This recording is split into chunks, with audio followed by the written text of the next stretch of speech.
د بېنظیرو د روپو کم قسط چې دی دا به تاسو ته په کومه طریقه باندې میلاویږي دغه شانتې کم چې نوي کسان دي او رجسټریشن یې کړی دی چې هغو ته په کومه طریقه میلاویږي او تاسو ته په کم نمبر باندې اس ام اس راځي او دا قسط چې دی دا به د کله نه شروع کېږي په دې ویډیو کې له مکمل معلومات در کوم دا ویډیو معلوماتي او د غریبانو دپاره تاسو ویډیو راوالی دا مخکې شیر کړئ چې نورو کسانو ته هم ورورسي ځکه زیاتر کسان د قسط په انتظار وو چې دا قسط به د کله نه شروع کېږي نو د دې نه مخکې یو څو ورځې مخکې موږ ویډیو کړې وه چې په هغې کې موږ تاسو ته ویلو چې 14,500 روپۍ چې دي دا شروع شوي دي د هغې کسانو دپاره چې کم کسان نوي کسان دي د نوي کسانو دپاره قسط شروع شوی دی چې کومو کسانو رجسټریشن کړی او په اولنۍ پیره باندې د هغو روپۍ راغلي نو هغو ته به دا روپۍ چې دی دا به میلاویږي او هغه دې لاړ چې خپلې روپۍ دې راواخلي خو تاسو ته به میسج راځي تاسو چې د رجسټریشن په وخت کې کم دغه ورکړی نمبر ورکړی نو په هغه نمبر باندې به تاسو ته د 8171 نه میسج راځي چې کوم میسج درته راغی نو د هغې نه وروسته لاړ شئ او خپلې روپۍ راواخلئ خو خپل موبایل چې دی دا ګورئ چې تاسو ته میسج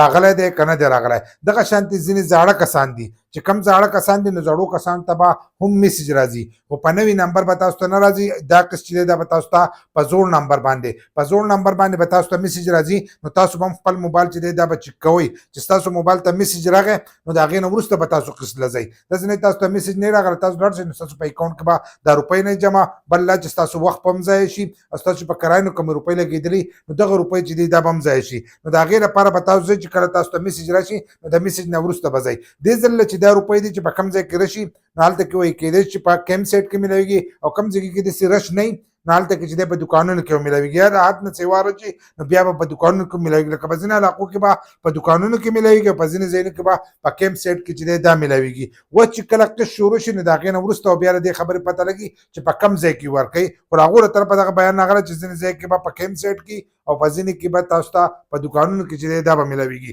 خو که تاسو کتلي د دې لپاره سیم هم ورکوي نو د سیم هم مشکله ده نو هغه به ګوري رش ته به هم ګوري که نه که سیم پکې ځینې کسان نه هلي رش ډېر زیات کېدای شي د هغې د وجې نه بیا بهر چې دی دا روپۍ ورکوي نو د سیم ورکړه چې دی دا ورسره هم ده ځینې کسان به چې دا قسط به د کله نه شروع کېږي نو قسط چې دی د هغو له طرفه چې کوم اپډیټ راغلی دی هغه وایي چې دا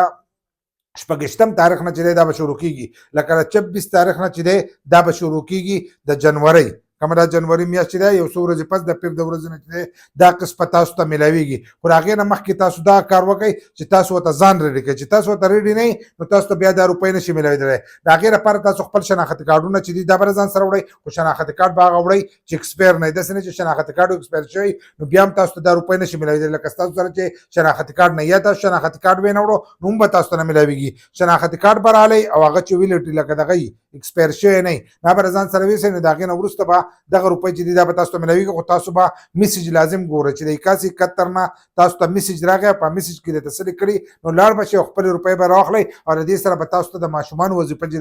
دا به هم میلاویږي هر یو کس ته نه خو ځینې کسانو ته میلاویږي په هغې باندې زموږ د تفصیل ویډیو شته خو په راتلونکي وخت کې به پرې بله ویډیو چې ده هغه به پرې هم جوړه کړو